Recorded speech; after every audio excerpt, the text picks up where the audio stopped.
For all your Mets here, let's go. Bring it home. Bring it home. Bring it home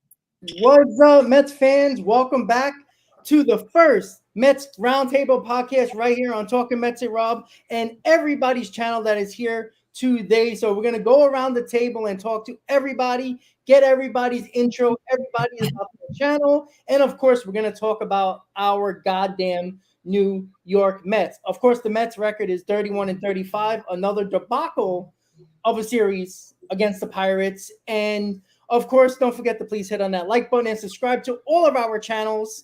And everybody's going to introduce themselves if you haven't seen them as of yet, which you probably should. And we're going to start first with Ant because this is the first time you're back on the channel in a while. So, Anthony, enjoy. Thank you for tuning in and let everybody know about your channel, buddy. Hey, man, I appreciate you guys having me on and being a part of this roundtable. I was bopping when you had that Let's Go Mets Go. I have on VHS the making of Let's Go Mets Go. I have a VHS videotape in my storage somewhere, but that was a bopper for a while, man. I enjoyed that. Yes, love it, love it. Yeah, so you can catch me at Subway to Shay on Twitter, Instagram, and TikTok. You can catch my podcast on Spotify and Apple Podcasts. I just started a YouTube page, which now this is streaming on, so this is going to be a whole lot of fun for me. I also write for risingapple.com. I'm a contributor for them.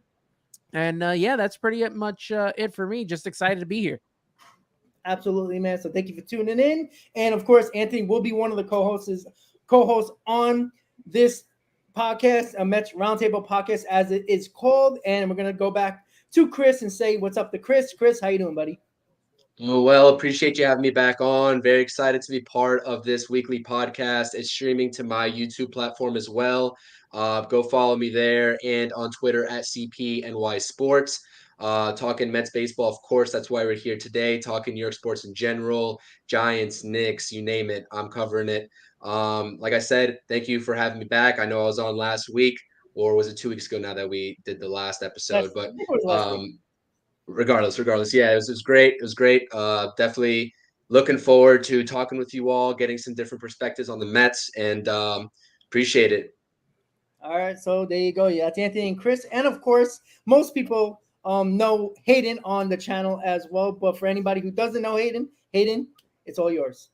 Yeah, what's going on, everyone? Mets Talk with Hayden here. Yeah, I would hope everyone knows me by now. Rob and I have definitely done, I would say, a good amount of collaborations throughout the years, live streams on both of our channels. We have the Shea Bridge podcast together and gone to spring training games together in person. So that is pretty cool. So super happy to be here working with other great Mets YouTubers. I know, Anthony, I think you and I have done a stream once or twice in the past. And obviously, Chris, it's good to be working with you and the other people that will be on this stream later on. So yeah, I appreciate everyone for tuning in, whatever channel or podcast you're streaming it on. I appreciate everyone for tuning in. And yeah, it's definitely been a eventful month, eventful week, and an eventful season for the Mets. So we got a lot to talk about, and LFGM. Absolutely. And of course, he's not here right now, but Keith from the Shea and Sons podcast. Obviously, most of you guys seen him last week when he was on with me and Chris. If he pops in, we will gladly bring him on as well. But unfortunately, he's not here right now. But make sure you check his channel and podcast as well. Obviously, wherever you can find the podcast. So guys, we're going to start with the Mets and Pirates. We're going to recap that series a little bit. I mean, there isn't really much to recap except the Mets sucked, but we're going to go around. We're going to start with each one of you and just talk a little bit about the Pirates series. We are chasing the Pirates in the wild card. If you want to look at the wild card standings or not, I think it's kind of relevant after Memorial Day. You start looking at that a little bit, especially for a team that doesn't look like they're going to probably win the division, with the Braves basically running away with it, at least in the Mets perspective, because the Marlins seem like, they actually play well now. But when it comes to the Pirates series, the Mets are chasing them in the wild card. It seems like the second and third wild card are going to be up for grabs, as well as the Diamondbacks are playing for that first wild card. It seems like that's probably going to be most likely over with. So there's 2 spots up for grabs with many teams. We can go around: the Phillies, the Marlins, the Padres. I mean, obviously the Mets and a couple others, the Giants, as many others. So the Mets are in this whole group of teams that are going to be chasing 2 spots, basically. So, Anthony, we're going to start with you with this Pirates series. What was the concern you seen in this Pirates series? Was it pitching? Was it offense? Was it managerial decisions, or anything that you can think of with this Pirates series? But what was the big thing that you saw in this series that really either concerned you or maybe gave you a little bit of positivity going into the Subway Series for the Mets, Ant? Yeah, let me spin a little positivity because I know we're gonna get to the bad part. But Kodai Senga giving us 7 innings. I've been saying for weeks, this pitching staff, this starting staff needs to give the Mets length. They need to give them innings.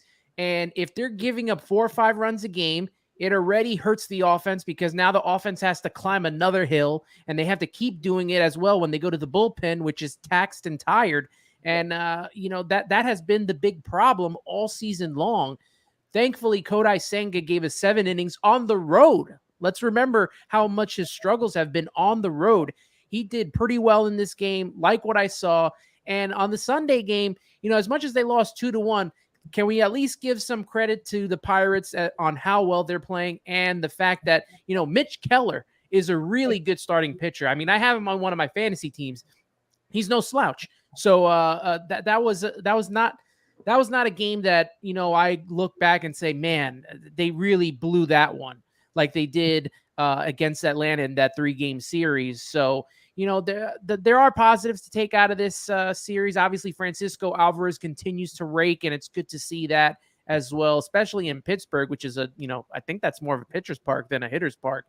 So it's good to see him continue to rake the ball. And we just got to hope that Max Scherzer and Justin Verlander set the tone in this series to let, the Mets know, let the bullpen and the offense know that, we're still in this, and we're still going to try to win.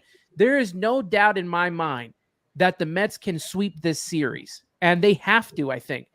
I know that they're going against Severino in game 1. I'll be at that game with Scherzer going up on the mound for the Mets. The second game is a little harder, right? Garrett Cole is probably, a top Cy Young candidate in the American League. But, Verlander needs to have his Mets moment, because he's had few and far between. Maybe that Cleveland game where he pitched, close to 8 innings of great baseball.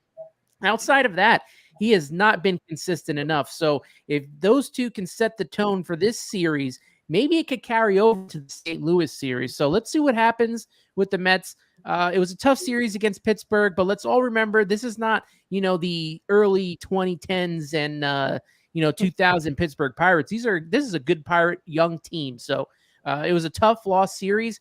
I was more worried and concerned about that Braves series than I was about this Pittsburgh series. But let's see what they could do in the Subway Series coming up. Yeah, I agree. And, the big thing, like you said, a little positivity in it with Kodai Senga, that was probably his best start on the road as a Met. And, it's good to see. But if he can be more consistent, I mean, what is he at, a 3.3 ERA for the Mets so far? So that's, for considering the struggles he had, that's actually pretty good. So that's basically only an Alvarez with the positivity.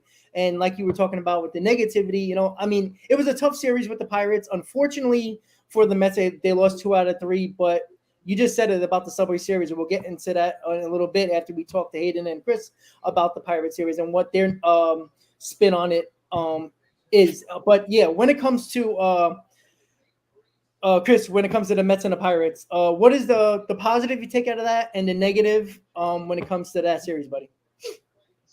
Well, I think you have to look at the pitching. I know Anthony spun a little bit positively, but I thought the whole series was pretty lethargic.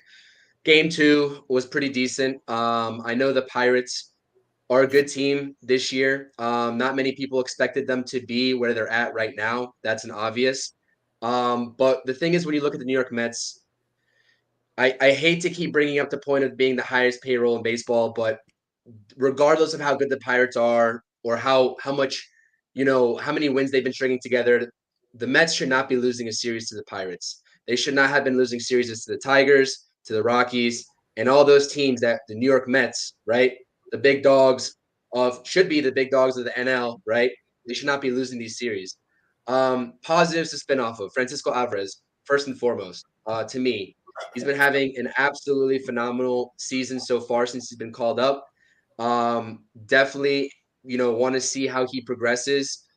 He's been doing well really behind the plate as well, not only offensively, but behind the plate, framing, handling the pitchers. I think the pitchers like throwing to him as well. So definitely that is the first and foremost positive for me to see Francisco Alvarez keep on swinging the bat well and playing good defense. Second, like Anthony said, Kodai Senga, 7 innings pitched, no earned runs, absolutely positive, especially on the road. We were all kind of questioning his kind of splits going into that game, home versus away. So that was really positive to see.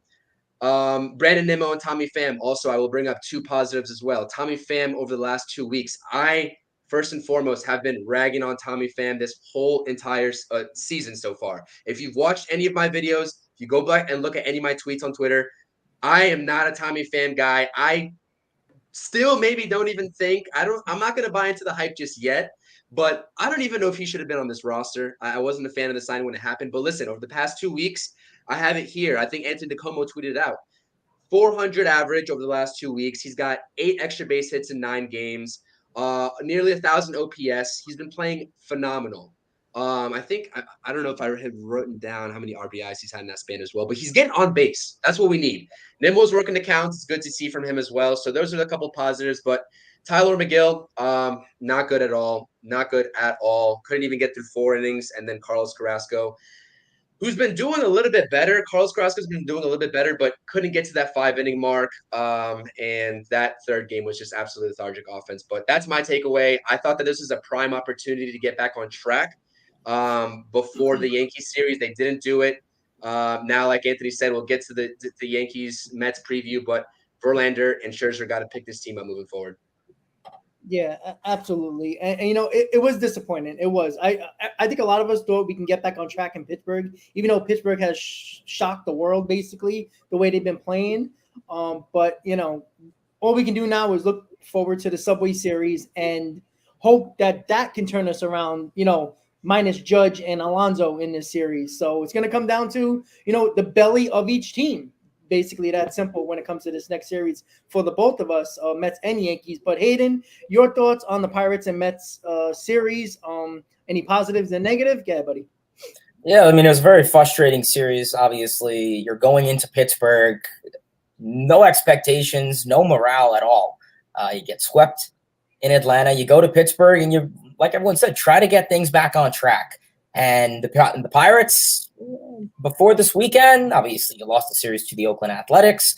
Pirates weren't looking super great. You go in and you lose game 1, 7-14. I don't think that was on anyone's bingo card that the Mets would be losing so many games after scoring 10 runs, 7 runs, 11 runs. It's unheard of for this team, but of course it's happening a lot this year.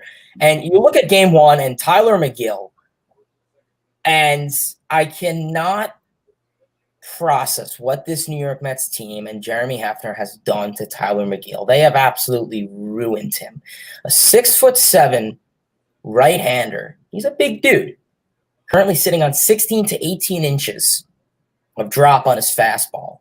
He has made a huge adjustment in his stride. And we've seen it. His stride looks much shorter compared to last year. If you pull up a video of last year's stride versus this year's, it looks completely different. So they have currently destroyed his release point. A right-handed pitcher should not be working vertically, especially without, bridging in a cutter or something like that. And command is not there, high pitch count. McGill is a completely different pitcher than what we've seen the last 2 years. And I blame Jeremy Hefner. I blame this Mets pitching coaching staff.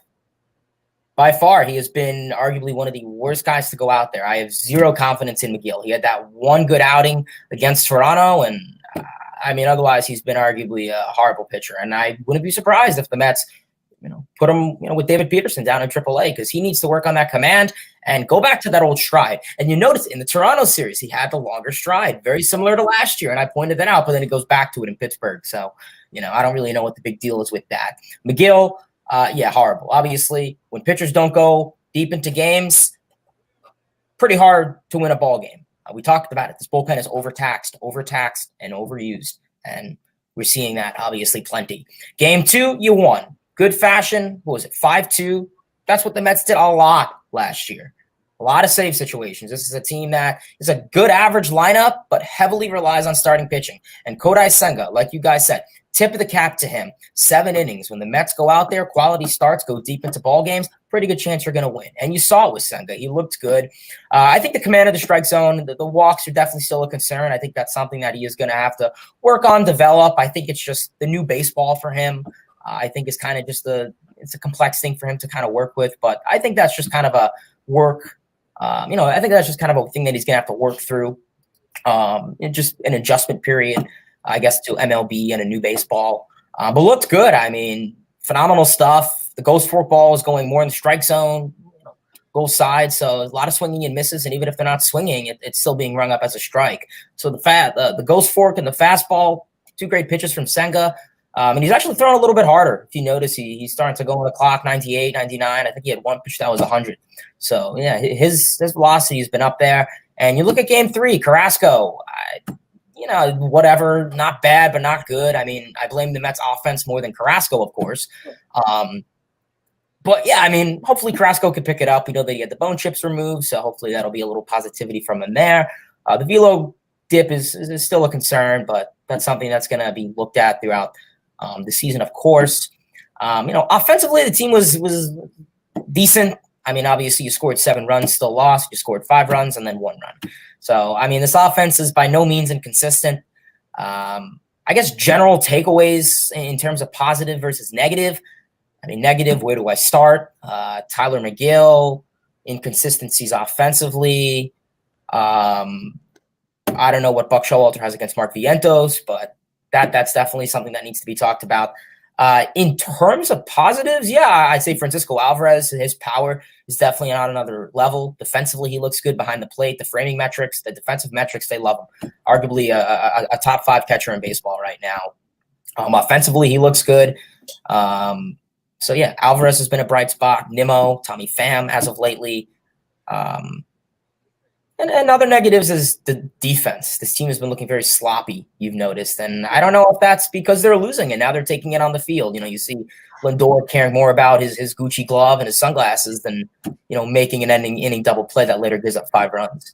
And it's kind of hard. You have guys like Can at first base. So, hopefully they could work on that. You don't want to take those inadequate vibes and put them on the field and start making sloppy plays. So, overall, not the best series. I'm very upset with the turnout, but I guess it's something that we haven't seen really.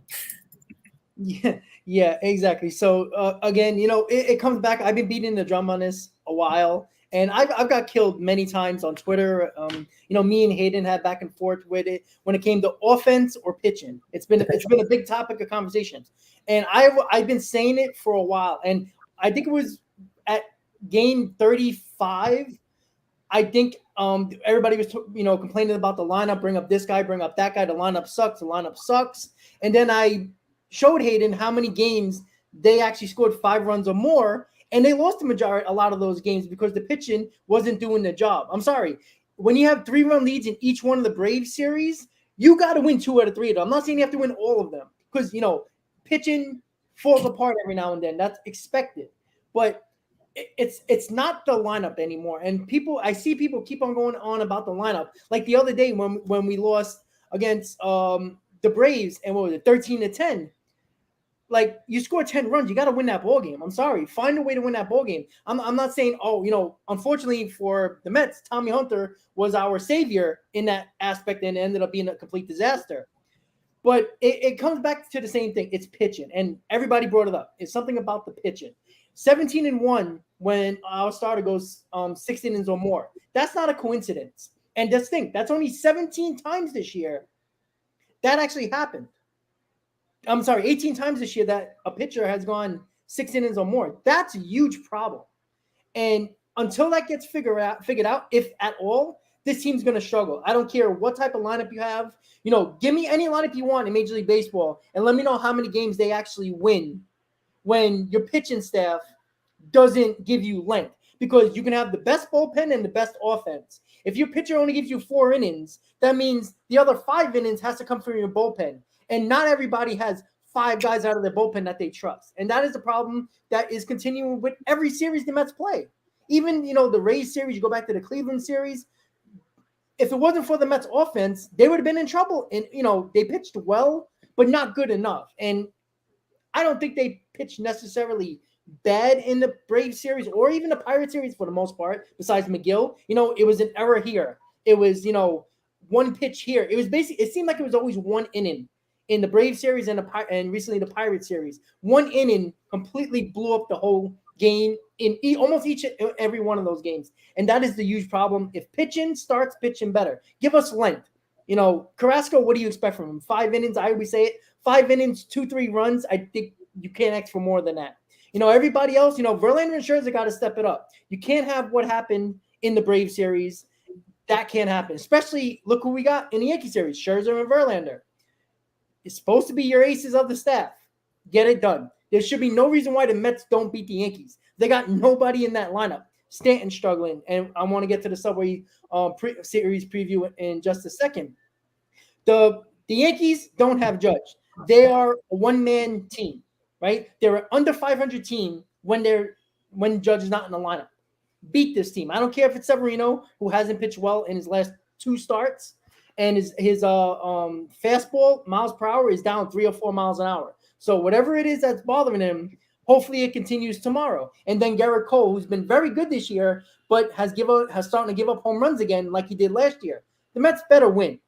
Sweep this series, please. And you know what, Mets fans, I know, Ant, you said you're going. I'm 50-50 of going. I have the tickets depending on if I'm busy or not. I'm probably going to go. Mets fans, show up. All right? Don't let Yankee fans who seem to go to Citi Field when the Yankees are not playing and wear their jersey, don't let them take over the stadium. Go to Citi Field. I know you're pissed off. I know you're mad with this team, but show the support and don't let Yankee fans go into Citi Field and take it over. All right? They don't want to go to the Bronx to watch their team. That's their problem. They seem to love to come to Citi Field wearing Yankee jerseys when the Mets are playing the Marlins. Don't let that happen. Show up, cheer for your team, show the support. I know it's frustrating, but it's 66 games into the season, guys. We got 90-plus games to go. We got a long way to go. So with that said, we're going to go back to Anthony about the Subway Series preview. We all know it's Verlander, Scherzer pitching in Game 1 of the Subway Series.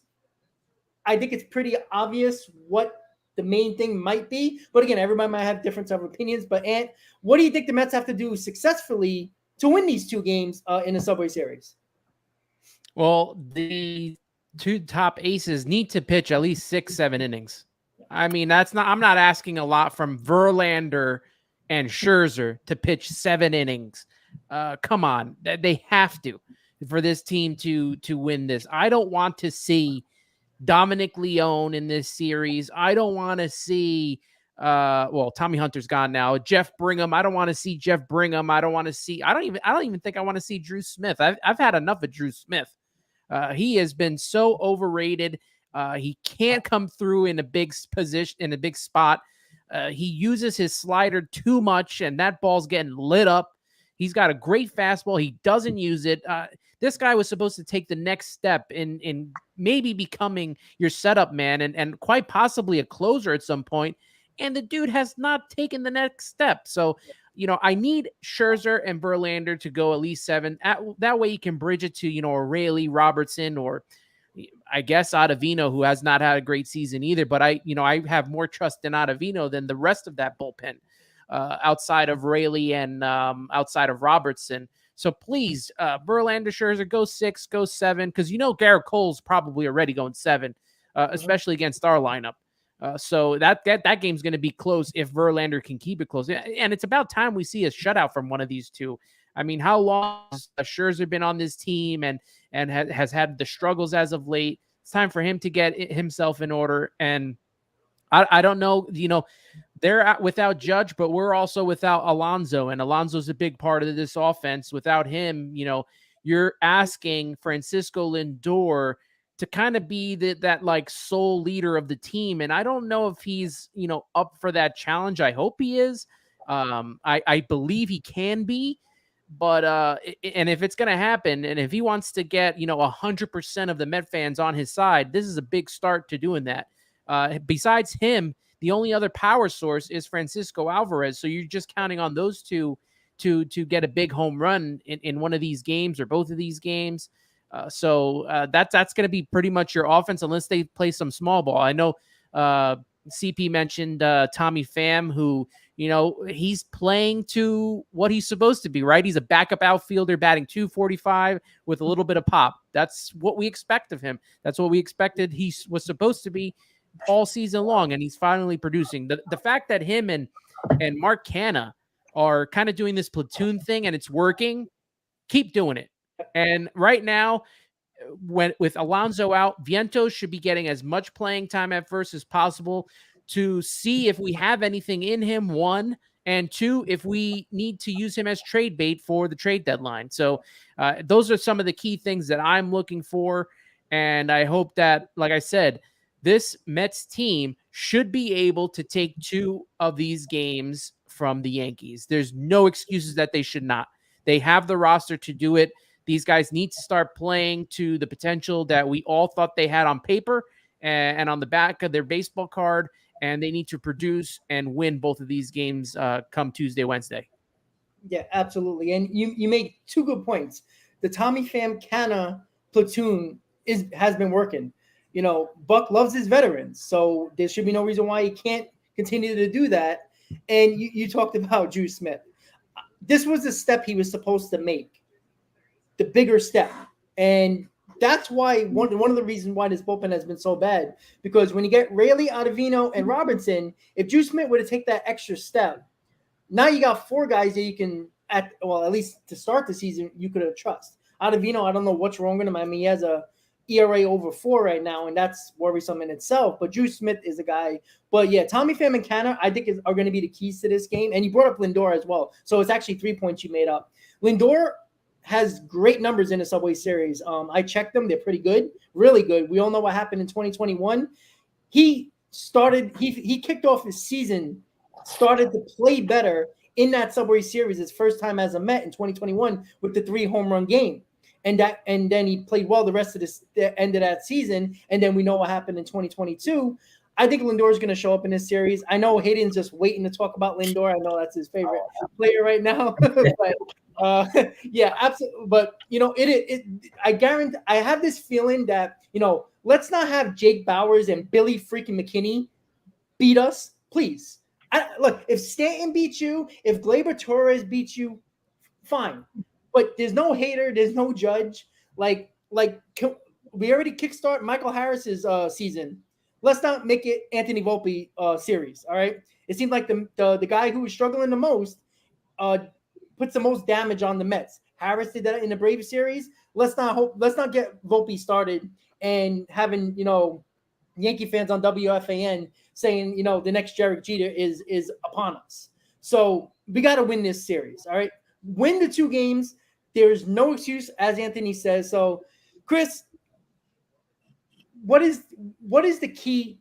Is it Tommy Pham? Is it Lindor? Is it pitching? What do you think? It's a tandem of both. And I've been just reading some of these comments here on the sidebar, and I think, the viewers have been saying it perfectly. It's a tandem of both. It's something that we haven't seen often this season. The pitching and the offense playing well as a unit. We have not seen that. That's what it takes to win games. There's only so many times in that Rays series where the offense is going to come back and make up for the bullpen blowing a game.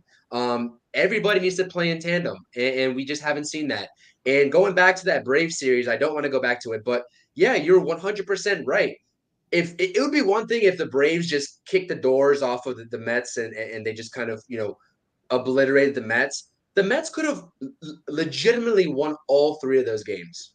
Yeah. They could have legitimately won all three of those games, and they didn't win a single one. That's unacceptable. That is not the brand of baseball that we should be expecting. Vientos, we'll see. Daniel Vogelback, we did not see Daniel Vogelback in the Pirates series, which is a positive. It's a 100% positive. We're going against Severino and Cole.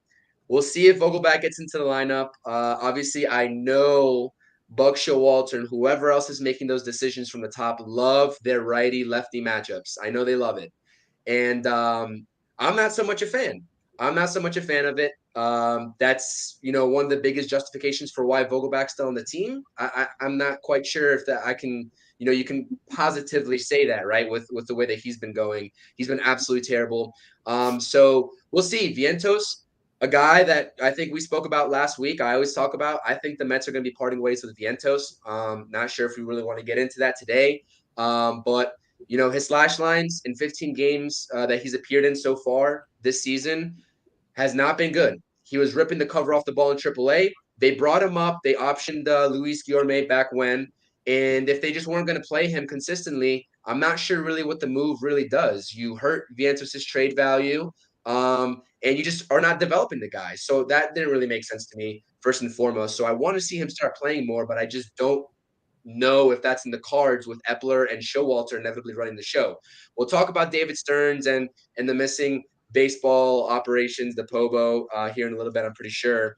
But yeah, Scherzer and Verlander, there's really not much else to say. Like Scherzer and Verlander have to set the tone for these games. The offense is a different story, but listen, Scherzer's been turning it on as of late. I need Justin Verlander to turn it back on because what we just saw in Atlanta out of Justin Verlander that's not acceptable. I'm sorry. I'm holding these guys at the top, these two that are making $40+ million a year at a higher standard than the rest of the team and whoever else is making that kind of money. And I hate to do it, but listen, these guys are Hall of Fame, first ballot Hall of Fame pitchers. I don't care about the age. I don't care how old they are. That's not an excuse to me. That shouldn't be an excuse to any Met fan. We're not using that. They need to play at their best, and that starts in the Yankees series, in the Subway Series. A highly energized, a highly coveted series. This is what we pay them to do. Anthony hit the nail on the head. Literally, those early bullpen guys. Last week, literally on the pod, I said, you asked me what was your concern going into the Braves series. I said the early bullpen guys. If the starters did not go 5-6, I said Dominic Leone, don't want to see him, right? Drew Smith, for sure don't want to see him anymore. 100%. Drew Smith has no put-away pitch. His slider's mediocre, and he throws fastballs. Yeah, they're 97, 98 mile per hour fastballs. They're right down the heart of the plate. He gets swings and misses sometimes, but if he doesn't, then he's getting touched up, and it's a problem. And he hasn't progressed the way that we all expect him to progress. Ottavino hasn't been a constant. Raley and Robertson really are the only constants in that bullpen. I know we've seen Steven Nagosic in early relief. You know what you can get out of Steven Nagosic. I mean, I guess it's a shot in the dark with him, but you know what he's there to do. He's there to eat up innings when need be because the starting pitching is not getting it done, and that's just the problem. I know a lot of Mets Twitter likes to talk about hindsight in terms of what the Mets and what the front office should have done in the offseason about replacing guys like Bassett, Walker, etc. Trevor Williams is another name. Listen, we could talk about hindsight stuff all day long. That doesn't really do me any good. I think the front office did exactly what they're supposed to do in terms of filling the holes in the rotation. But these guys just got to perform to the back of their baseball cards, like Anthony just said. And they have not. Verlander hasn't been himself.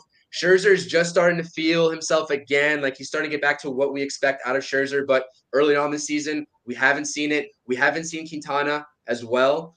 So these guys, this roster needs to play in tandem, all three facets of the game. Because listen, the pitching, yeah, we saw it in the Braves series. The pitching didn't show up. The Mets put up the runs, didn't win a game. We saw it in the last game, the rubber game in the Pirates series.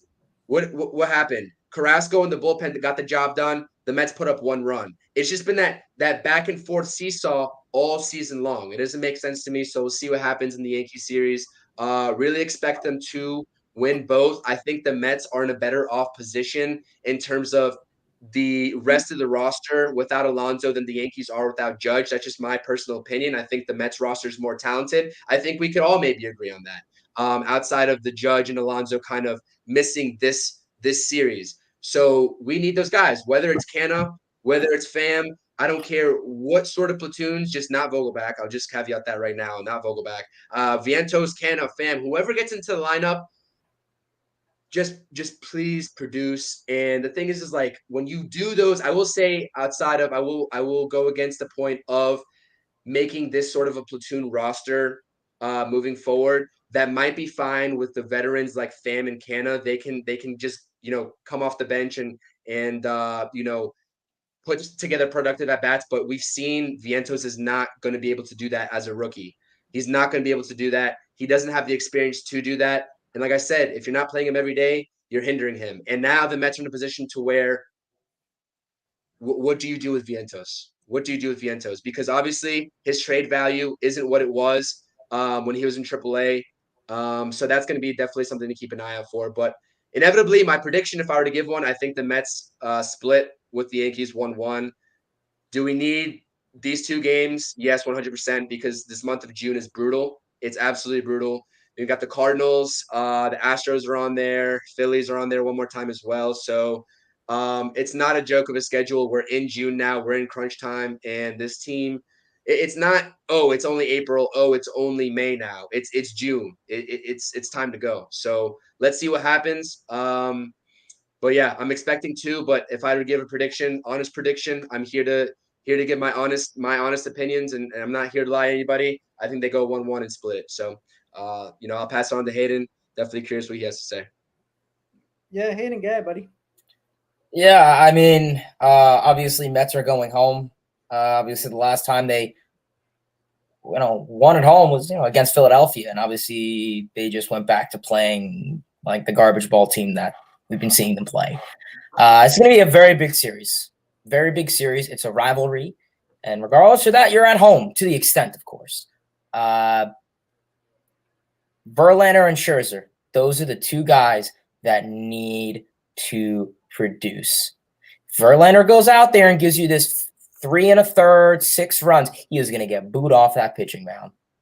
And I guarantee you will hear it. And SNY can mute it and put music. You will hear it. Because right now with Verlander, he's been back for about a month and a half. Besides the Cincinnati game, besides the Toronto game, and the Cleveland game, he's been horrible. In the 4, 5, 6 other games he's played, he's been horrible. And, it's coming to the point where it's getting frustrating. Obviously, Scherzer's an interesting character. Obviously, he lately has been doing very well. Obviously, 4-0 in his last 5 games. Scherzer's a very competitive guy. And I think a lot of us knew that Scherzer was never going to let this, whether it was the pitch clock, whether it was just the time. I don't know what it was with Scherzer. But we all knew that Scherzer was going to figure his stuff out. He's just a very competitive guy. I mean, I said last stream, if Scherzer had to chop off his arm to pitch well, I guarantee you he would. He's just a competitive psychopath in a good way type of guy. So like I said, you need those two guys to go 6, 7 innings. And I know that's sad that I have to ask that for your two aces that are getting paid the amount of money that they are. They need to go 6, 7 innings, give me a quality start, 2, 3 runs most. If they get taken out in the 3rd, 4th, 5th inning, hear the boos, and then obviously your bullpen, which has been overtaxed and overburdened plenty of times. I do not want to see Steven Agosok and Dominic Leon crap and, he was DFA'd. But regardless, I would love to see – it would be a dream, and it's sad that I'm asking for this, to see a guy like Verlander and Scherzer go 7 innings. 8th inning, you can go Rayleigh, close it out Robertson. I mean, that would be heaven. And we've seen that, once or twice this season? I'll tell you, Rayleigh has been a very underrated guy since returning from the IL, and I've said it, he could be an Aaron Luke 2021 type pitcher. I love what he has. I've been a very big fan of Brooks Rayleigh when they signed him And he's been great since the return from the IL. Drew Smith, horrible pitcher. I'm so glad. I'm not glad that he's doing bad, but I'm so glad that people are actually realizing it. I've thought he was a horrible pitcher since really day one. Sliders horrible, fastballs horrible, throws meatballs, hard contact, exit velocity. It's in the upper deck of the bleachers and seats. So yeah, I don't want to see him come out horrible in high leverage situations, save situations, one run ball games, horrible numbers. Wouldn't be surprised if he has an ERA of the federal minimum wage in this country soon. Yeah. Offensively, you need to pick things up. Obviously, the offense is doing good, and if they can carry that over, great. Garrett Cole's been dominating this season, and Severino's been pretty good as of lately.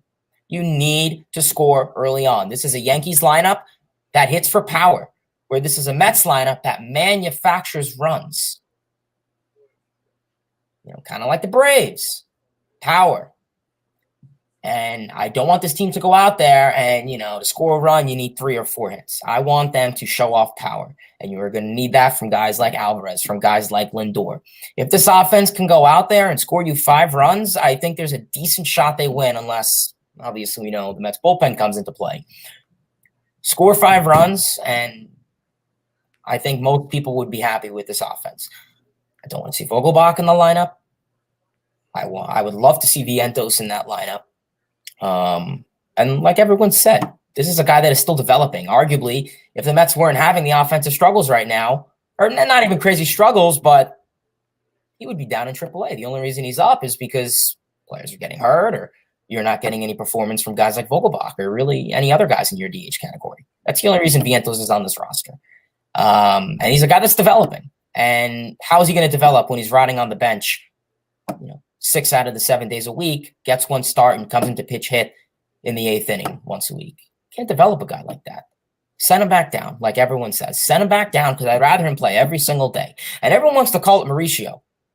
Is Mauricio going to get the same amount of playing time as Vientos? Because that's going to be even worse. So, offensively, I'm hoping they can pick things up. Lindor is a guy that favorite player for sure.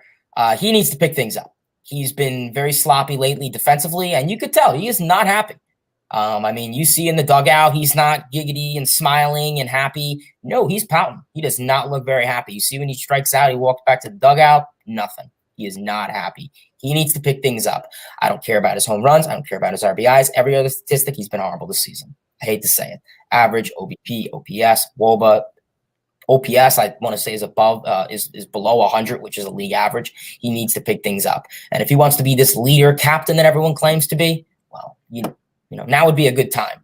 Well, the team morale is not good. The chemistry is not good. Now would be a great time for Lindor to come in and say, I could be that captain.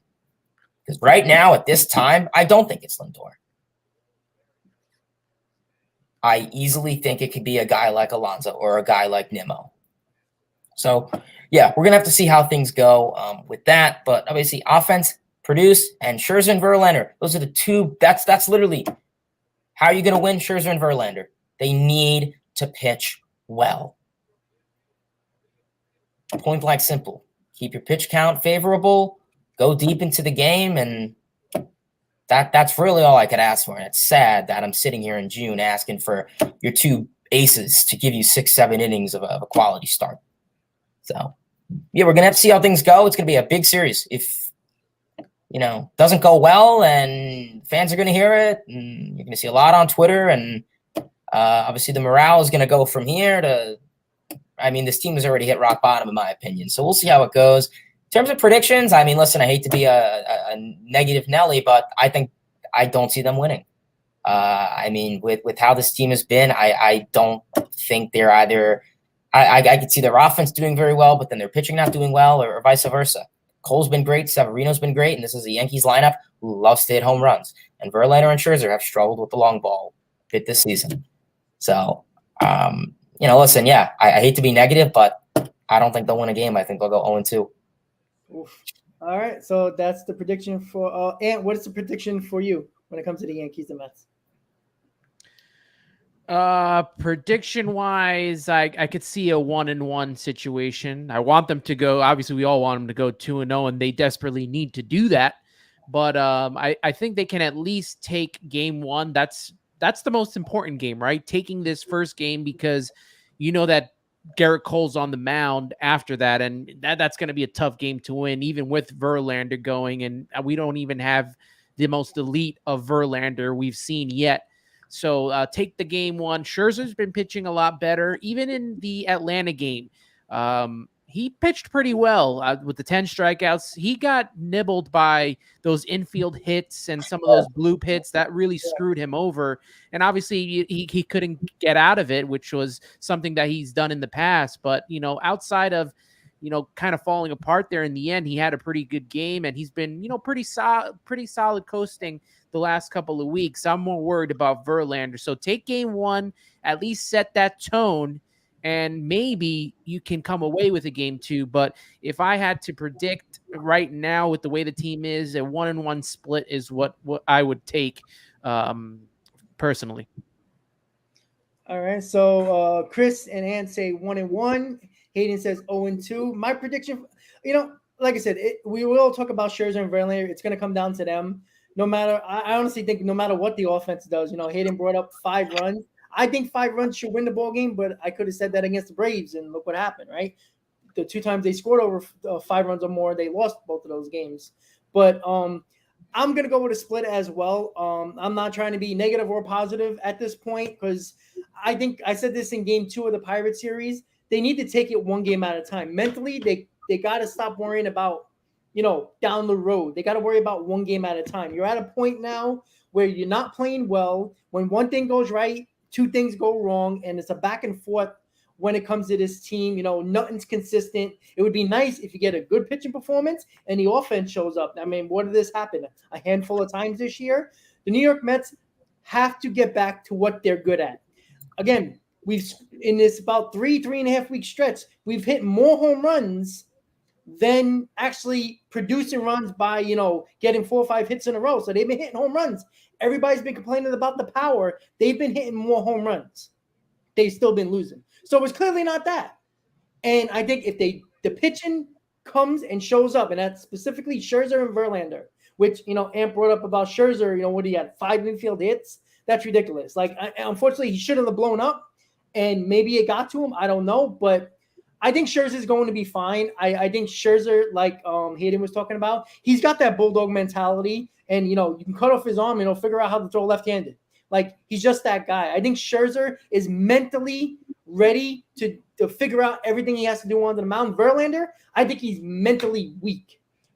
I think being with the Astros, I think kind of helps. Who knows what the hell's going on in Houston with that stuff. I think Verlander is mentally weak. I don't know if mentally Verlander can handle New York. Maybe he'll prove me wrong. That would be nice. But I think that he is not suited for New York. And again, what were the Mets supposed to do? They lost Jacob deGrom. They had to get Verlander. What were they going to do? I don't see other moves they could have made that could have been, because in the offseason, nobody complained about the move. Nobody really complained about the move. Everybody wanted deGrom or Verlander.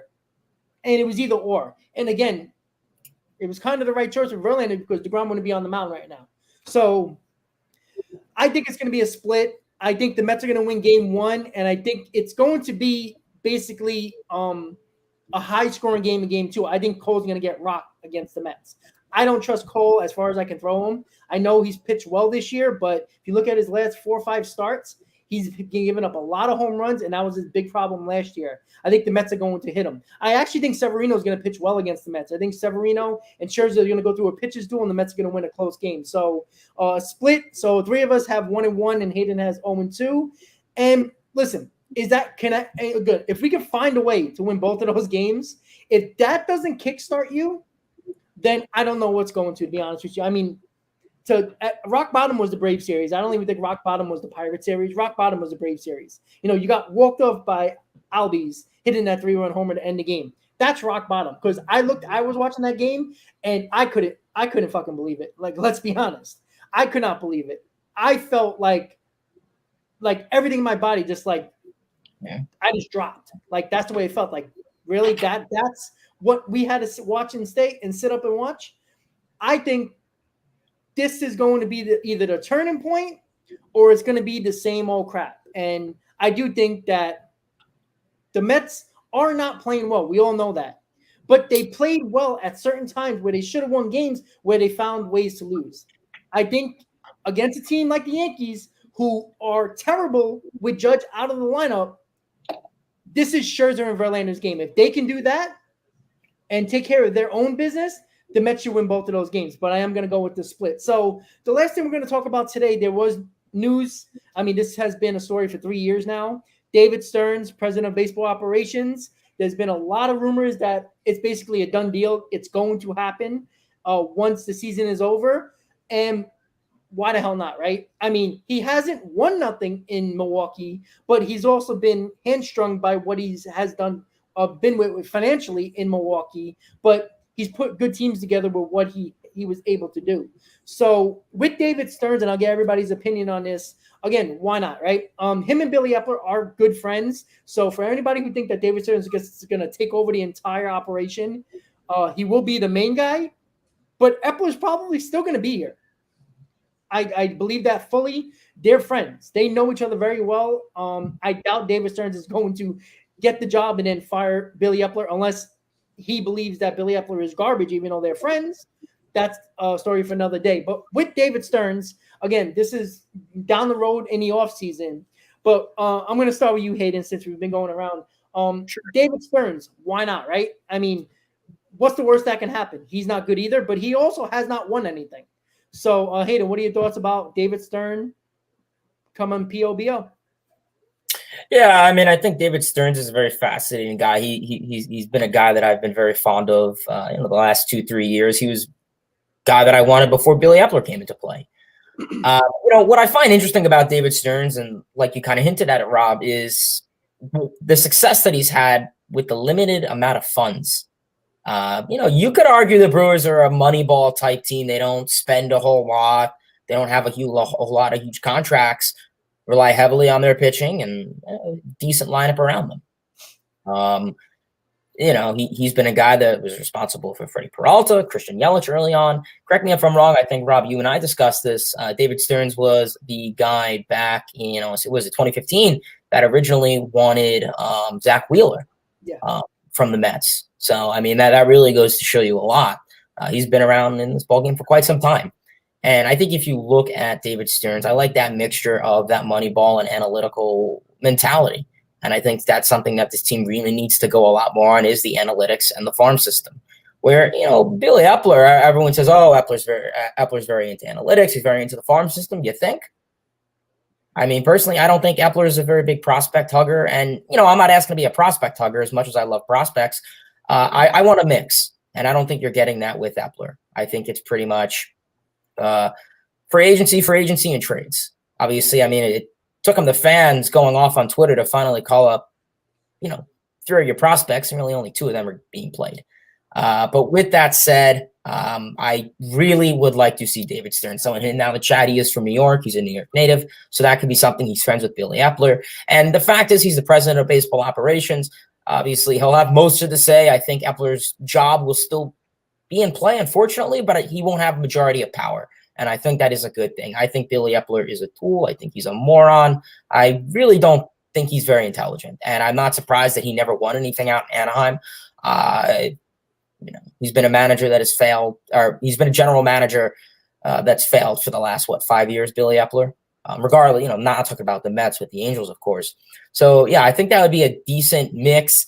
I don't really see him coming in as president of operations and immediately firing Epler, unless it's, Epler really, makes some dumb moves at the deadline and continues to just let this ride out. But, I would like this team to kind of get their long-term GM. They, obviously with Jared Porter and, that's out of kind of control. But, you would like them to kind of have a guy that's in place for a while. I was kind of thinking that Epler was a short-term guy, but that could not be the case. But yeah, David Stearns would be an excellent pick for the Mets. Very intelligent, very respected around the industry. And I would argue he's a pretty popular name. And I think he is a must bring for this team. So let's see how that goes. There's been a lot of speculation about it, but I would be in favor of it. Yeah, absolutely. With the for since Cohen took over owning the team, it's been David Stern, in the news a lot, and of course with his contract obligations, it was impossible for Cohen to get him because I think he would have swooped him up, 2 years ago if that was the case. So, Chris, what do you think about the news about David Stearns? Yeah, I'm all for it. I think that's the missing link with this front office right now. I think what we're seeing right now in 2023, and even back in 2022, is Epler and Buck Showalter. As much as people probably don't want to admit it, I think Showalter has some say in some of these decisions. I've been saying it for a while now, but I think it's really Epler running the show. Steve Cohen is still pretty new into the baseball operations game, being the owner, obviously. I would like to see him increase his say within the organization. I would like to see him being a little bit more, I guess the proper word is cutthroat. Because some of the stuff that Billy Epler has been doing so far is just not acceptable. You go back to that Darren Ruff trade last season, absolutely unacceptable. Yeah, we can talk about that in hindsight, but Mike Puma released an article back in September of 2022. He interviewed Sandy Alderson, who's obviously not the Pobo anymore, but that was kind of all sort of the plan when Cohen came on board. They're going to phase him out to be sort of a consultant for the Mets or whatever he is now, an advisor. He was basically saying, as when Epler got hired back in November before that, Sandy Alderson really hasn't had that much say into the baseball operations of the New York Mets. So what does that tell us? Because we know these decisions are not coming directly from Cohen. He's just dishing out the checks. It's coming from Billy Epler. So I think that missing link to sort of, like you guys said, you guys think that Billy Epler is going to be here. I would really hope that he's not. I don't know. I haven't heard about the linkage of, Stearns and Epler being friends. I haven't heard anything about that. But I think that Epler's best shot to stay in this sort of role for foreseeable future is to get Ohtani. And I don't want to get into the whole Ohtani talks. Obviously, we know his already established relationship with Ohtani. And let's face it, that's really his only saving grace as remaining GM of this team is to get Shohei Ohtani in the offseason. And so that Pogo piece is the missing link to a front office that seems in flux right now. It just seems in flux. It doesn't seem like they have any sort of direction.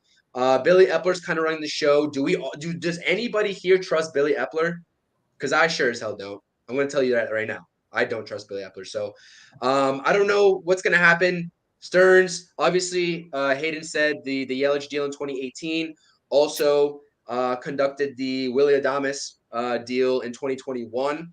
The Brewers have, made 4 straight postseasons from 2018 to 2021. That was the first time they've ever done that in their franchise's history. So definitely a respected individual within the industry. I think that the president of baseball operations position is something that the front office needs for direction. Everybody, let's cross our fingers and just hope Billy Epler's not here, regardless of the circumstances of who comes in, because like I said, there just seems to be no direction in this team. Now, don't get me wrong. I can sit here and talk about Billy Epler all day and the mistakes that he's made and whatnot. He's also brought in some quality players. I will give him his credit where credit's due. He has brought in some quality players, but the expectations of where the Mets should be right now in terms of bolstering. One, the bullpen could have gone either way, right? We look at a name like Andrew Chafin, obviously Miguel Castro. These are hindsight moves that, might have bolstered the roster, might have bolstered the bullpen. But Dave Robertson was a damn good signing as well, right? Ottavino had a great year. They brought him back on the 1-year deal as well. So it was just really the offense that really irked me this past offseason. The only, offensive addition being Tommy Pham was a little bit of a head scratcher. So I'm all for David Stearns. Definitely a respected individual, like you said, has had success, even though the Brewers haven't really won anything in his tenure there since 2015. He's definitely put that organization in the right direction, given the funds that he's had, to Hayden's point as well. So sign me up. Sign me up, because we can't have Billy Epler continue to run the show, which we all know has been happening. And we shall see. This trade deadline is also going to be one to look out for. I'm not going to get into any names about who we're targeting, but this is going to tell us a lot about where the Mets see themselves this season. You look at names like Mauricio in AAA. You look at a name like Vientos. I think in a perfect scenario for the front office right now, if the Mets are anywhere near wild card, the wild card contention, which they currently are, they're only 3 games back of the wild card. I think obviously they're going to make moves to bolster this team moving forward in the second half of the season. I'm afraid that those moves are going to entail prospects that we don't want to part with. You look at names like Parada, Alex Ramirez, Mauricio. Trust me, I said it on my live yesterday. I don't want to see the Mets part ways with Mauricio, but if he's not up right now, or if he's not up soon, I know he's dealing with the injury. If they don't bring him up anytime soon when he's done dealing with that injury, what are their plans for him? What really are their plans for Mauricio? We already know what his bat brings. They can use the justification of him not having a position on this team long term to flip him, but it's obvious that the Mets need pitching help this trade deadline. I don't want to overtake the trade deadline to talk about David Stearns, but yeah, sign me up for David Stearns. The president of baseball operations right now, the way the Mets front office is going, is the missing link. Obviously, Sandy Aldrich is not in that role anymore. So we're seeing whatever we see from now until David Stearns is hired, per the reports. If that remains true, is all Billy Epler's doing. And I think I can confidently say that. So let's see what happens. I'm all for it. And that's my take on that. What is Sandy Alderson's role now? Like, what's his exact title? I think they literally just state him as a special advisor, quote unquote, to the New York Mets. He's not, he's not. I don't know how much say he really has. I really think they did it just to be respectful to him and his tenure during the Mets, to just sort of give him a position within the organization. That's really my sort of speculation on that. But yeah, I really don't think we're seeing any sort of influence from Sandy Alderson being made in these moves this season right now. Yeah. And David Stearns, what's your thoughts? Yeah, I'll believe David Stearns coming when it happens. I'm not going to get too crazy about it right now. I mean, there's been a lot of talk. I don't even know if this involves tampering that they're saying that he's going to sign right now, but he is probably the most sought after guy in the front office outside of a guy like Theo Epstein, who would probably be my other choice, but I don't think he'll want to come back into this. I think he wants some kind of ownership with the team moving forward. But outside of Theo, David Stearns is probably the guy to go. Any executive that's in a winning team and that's part of a winning culture, they're not going anywhere, right? They're those guys aren't free agents like Billy Epler was. So, if David Stearns is the guy, if Steve knows for certain that David Stearns is coming here, then I don't care if the Mets are under 500. I don't care if they're over 500 and within a playoff spot. You don't trade any of your big prospects. You don't allow Billy Epler to make any moves until David Stearns gets here, because then David Stearns is the guy that's going to allow Billy Epler to make those moves. Outside of that, he should not be making any moves if Stearns does come here, because we need to see what he can do with these prospects. Obviously, they didn't trade anyone last year. You're not trading for Ohtani because you don't want to do that unless you're doing a sign and trade type of deal. And, that kind of reminds me in basketball of when the Knicks got Carmelo Anthony and they did this little sign and trade deal. They brought him over and gave up all of their players to get Carmelo here, and they had nothing when they could have probably signed him during free agency. So I don't want to mess with trading prospects to bring Ohtani here. Try to get him in the free agency. If you get him, great. If you don't get him, there are going to be other players out there eventually, not Ohtani-esque, but the Juan Sotos of the world will eventually be available in the free agencies to come. So yeah, with David Stearns, if he can come here, the Mets have been needing a president of baseball operations ever since Steve took over, and they just have had no luck, whether it's the Pobo or the general manager trying to lock some of these guys down. And it's kind of shown with some of the moves that they've made during the trade deadline, during free agency. And, my biggest concern with Epler is him bringing in, the component players, right? The bench, the bullpen. you're going to be able to sign the free agencies with the free agents with Steve Cohen's money. Yeah, if he wants a big free agent, he's going to get it like he did with Scherzer and Verlander. I'm pretty sure if he wanted to bring back DeGrom, he could have did that as well. That doesn't concern me with Billy Epler. What concerns me with Billy Epler is what CP said, bringing in a Darren Ruff. I mean, these bench pieces are very important to the overall concept of the team. Obviously, you have your Lindors and your Alonsos, but at some point, those guys need some days off, and they're going to need a day of rest. You want the person backing them up being a competent, player. Look at what the Braves have done and how their roster is constructed from 1 to 26. They've been a great team. You look at Tampa Bay, same way, 1 through 26. Everyone is contributing. Even in the past with the Yankee teams, everyone on that team has contributed to them winning some type of championship or going to the playoffs. So that's my biggest concern with Epler. How is he going to be able to help this bullpen and, add some type of bench piece? If you remember in 2015 for the Mets, yeah, they got the big gun in Cespedes, but a really important part of that, trade deadline was bringing in Juan Uribe and Kelly Johnson. Those are really important parts of the team that really helped out. So, the bench is just as important as the lineup. And if he can kind of tweak without, giving up a whole lot, which wasn't going to be able to be done last offseason because everyone wanted our top prospects. If he's able to do that, then, maybe there will be a place for him when David Stearns, or if David Stearns comes here. Outside of that, I don't want him making any crazy big moves that involve any of these top prospects at all.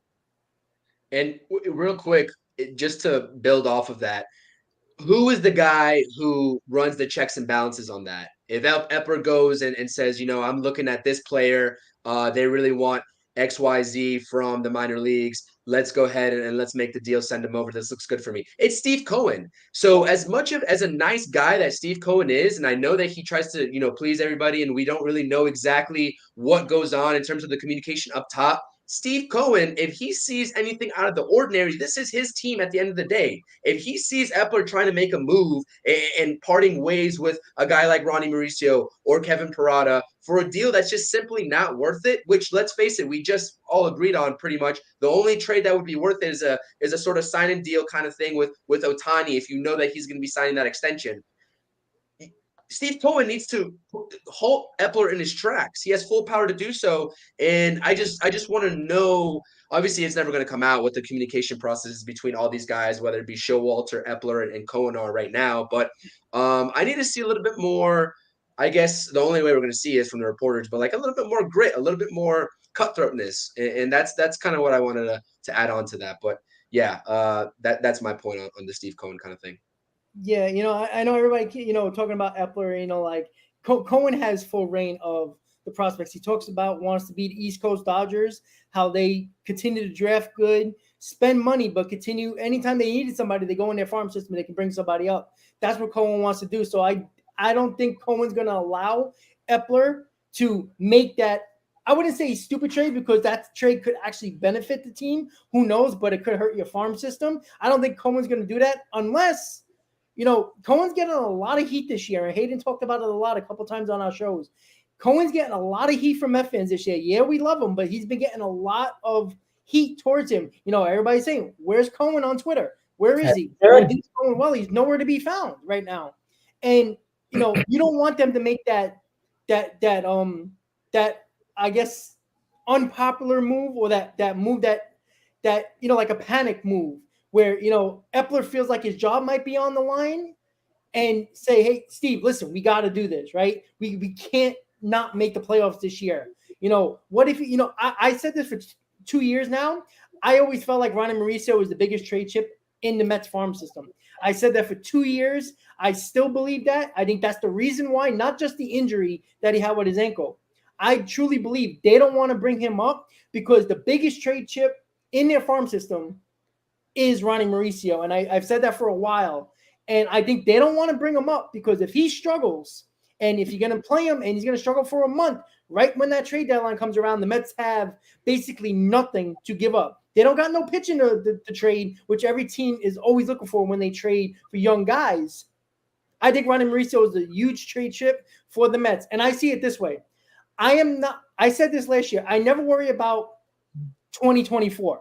I don't worry about 2023 like I did in 2022. In 2022, I said it this way, right? Everybody was like, "Oh, you can't give Vientos, you can't give this guy, you can't give that guy." But yet you were a top 3 team in baseball last year, and you might have needed just maybe that one bat, that one arm, and that could have changed everything for you in September when Marte went down. Not saying that it would, but give your team a chance. Make your team better. Everybody else did.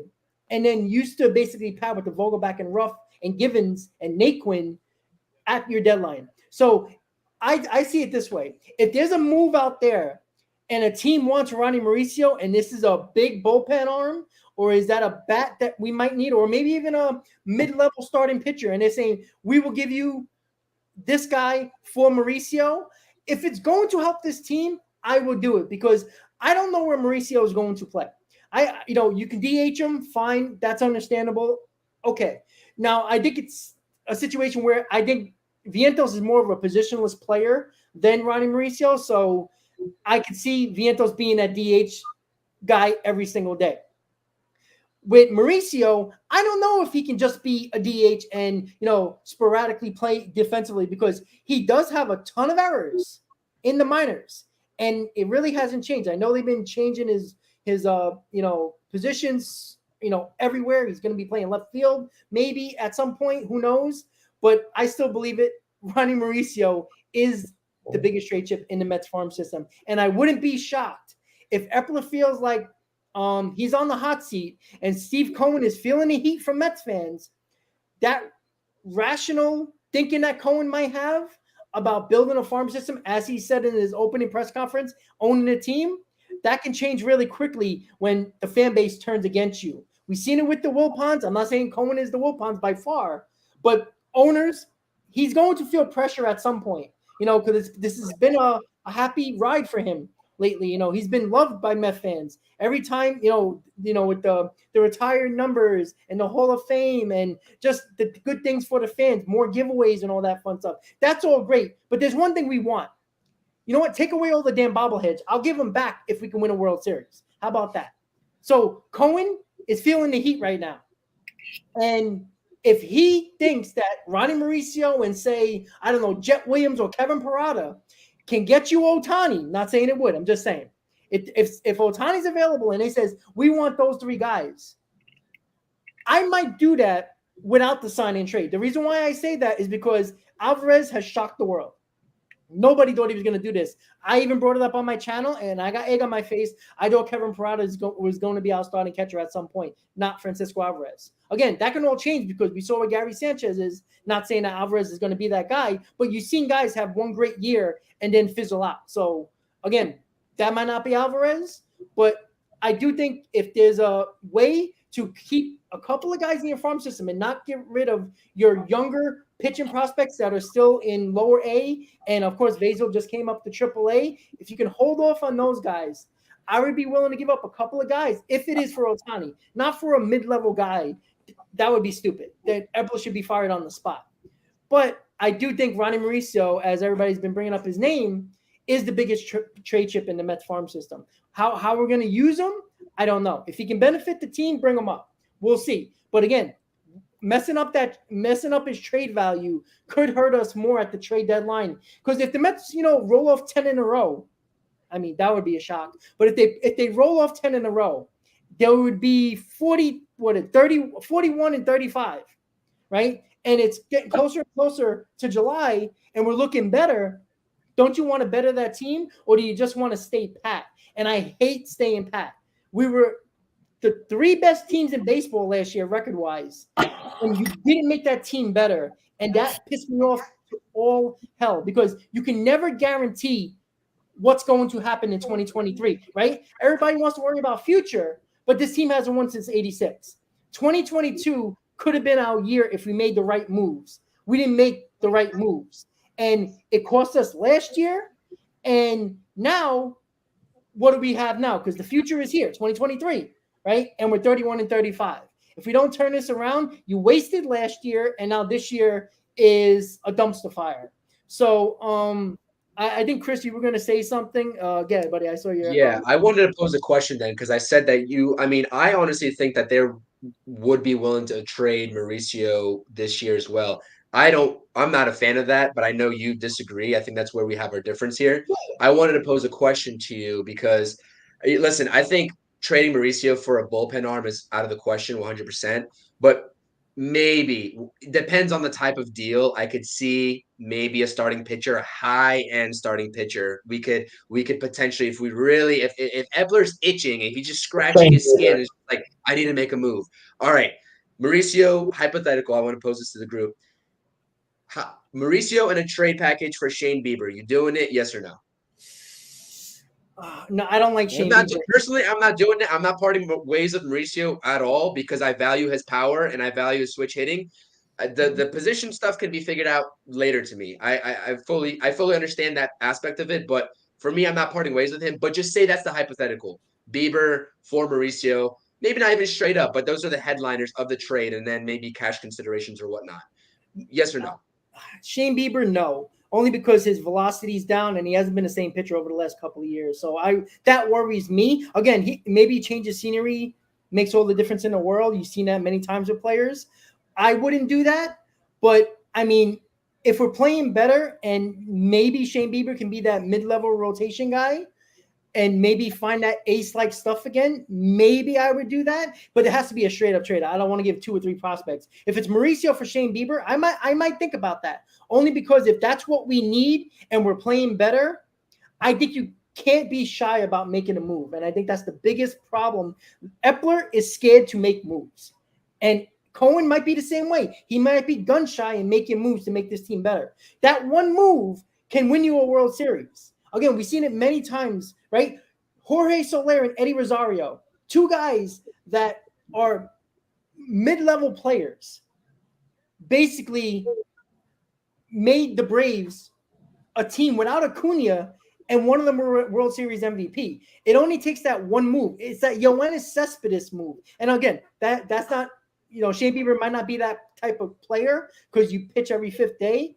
But I just feel like if you can make that one freaking move, if that's the real need of this team at the trade deadline and we're playing better, I say make it, because there's many times when prospects just don't work out. And if Ronnie Mauricio works out and ends up being a really, I wouldn't say MVP caliber, but a really good player to almost great player, it will be in Cleveland. And what have Cleveland has won? That's all I'm saying. I just see it as that. I like the fact that the Mets, make the move. Too many times they're gun shy, and I hate it so much because that one move could be that Yoenis Cespedes move. And not saying it would be, but sometimes you have to take a chance. And when was the last time the Mets have taken a chance since 2015? The problem is with what happened in 2015 and those moves that you mentioned in 2021 that the Braves made.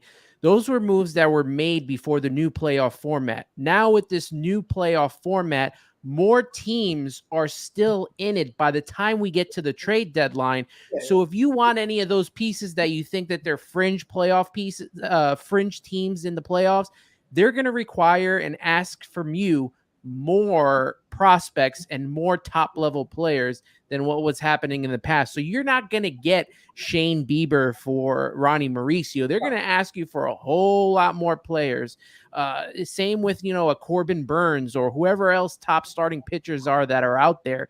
This is a different day and age of trade deadline now where, the Pirates are still going to be in it. The Arizona Diamondbacks are going to be in it, so maybe not a Merrill Kelly will be available. And if he is available, you're going to have to pony up your best prospects or some other top-level player to get these guys away, because with these teams still available for a shot at the postseason, they're not going to trade these guys with the fact that they're still in a spot and, they can sell tickets to more games instead of, if they were out of the playoffs, then, their fans are not going to be wanting to go to these games and they're not going to make money. But with the chance for them to even take their team up to September, they're not going to trade their biggest pieces unless you're giving them multiple prospects or another top player or a lot of money. So that's the only thing with this trade deadline, and what worries me about Epler being in charge of that. Yeah, I agree with you. And Hayden, I know you gotta go. So I want to get your final thoughts to that. So Hayden, just say your final thoughts about what we've been talking about, and then I know you gotta head out. Yeah, buddy. Yeah. Yeah, I mean, I essentially I agree with pretty much everything that everyone said for the most part. This is going to be a very interesting trade deadline. Obviously, draft too. I mean, the draft is something that is definitely not, valued as much now. I guess baseball is obviously much more different than a football draft. The NFL draft. Much different. But this team needs to draft pitching and outfield. I'm done drafting shortstops. I'm done drafting catchers. If Epler does that, then yeah, that's a no-no. I want to see pitcher, outfielder, because that's what this team lacks. I mean, how's Pete Armstrong doing for the Cubs in their farm system? Pretty good. Hurts that Baez and Williams are no longer on this roster, right? Yeah, that's why you don't trade for rentals, by the way. But with that said, yeah, this team needs to be very involved with the draft. The trade deadline, it's going to be interesting. Obviously, like Anthony said, with the expanded playoffs, more teams are in it. Whether those are teams like the Guardians, the Pirates, whatever. So it's going to be interesting. Obviously, to kind of just final thoughts. Cohen, we discussed him a lot. I've been hard on him, and as I think many people should be. He put a timetable 3 to 5 years to win a World Series, and you're in year 3, and I mean, you're having fans still boo the players. I mean, that's just not been looking good. And, I gave 2021 a pass with Cohen. It wasn't his guys. Sandy Alderson wasn't his. Luis Rojas wasn't his. But these are Cohen's guys. Billy Epler, Cohen's guy. Buck Showalter, Cohen's guy. I think the only really coaching staff that's not his is Jeremy Hefner. So, yeah, I mean, you really hope Cohen can, really try to just spark something with this team. Buck Showalter needs to spark something, and Billy Epler.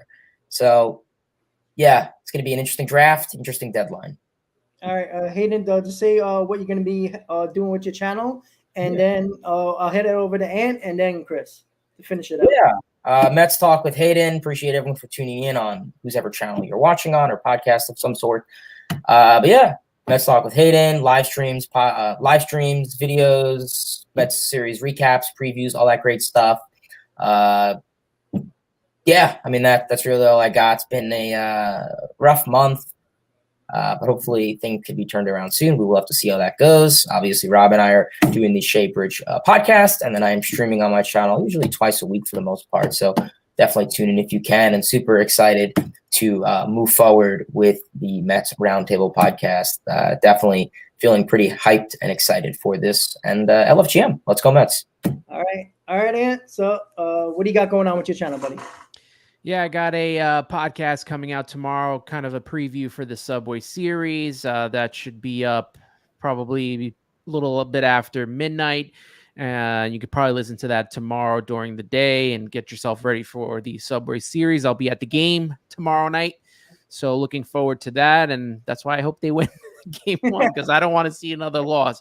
I've seen too many losses, and I've been a part of too many Tyler McGill starts. So I need a little bit something different going into this game. But yeah, you can catch my podcast on Spotify, on Apple Podcasts. Follow me on Instagram, Twitter, TikTok at Subway to Shea, and catch my articles, I guess you say, on risingapple.com. All right, Chris, what do you got going on your channel, buddy? Yeah, just mimicking what Hayden said. Very excited for the Mets Roundtable Pod. Definitely appreciate all their perspectives. Nice to have Hayden and Anthony on this week. Hopefully get Keith, Shea, and Sons on as well next week and subsequent weeks. Follow me on Twitter. Subscribe to the channel at CPNY Sports. That's the handle for both. Doing all New York sports, but as it relates to the Mets, doing a lot of post-game lives I have on my channel. Nelson from Amish Country Mets fan, shout out him. We're going to be doing a show in the coming weeks. It's going to be a Mets day after. We probably do maybe 2 or 3, times a week, recapping and previewing series as well. So definitely excited. Definitely excited to be continuing with this with you all as well. A lot of great perspective, and I know it's been hard. I know we've been kind of ragging on the Mets here a lot. in this first episode, but hopefully in the coming weeks, we got a lot more positives to talk about because I think it's more fun when we talk about positives. But the viewers need to hear the truth. I'm all about talking, I'm not going to BS anybody. I'm here to talk the truth. And when the Mets stink, they stink, and I'm going to call it out. But if they start performing like we all expect them to, I'm going to give credit where credit's due. That's how I roll. So appreciate you having me on, Rob. This is a fantastic time.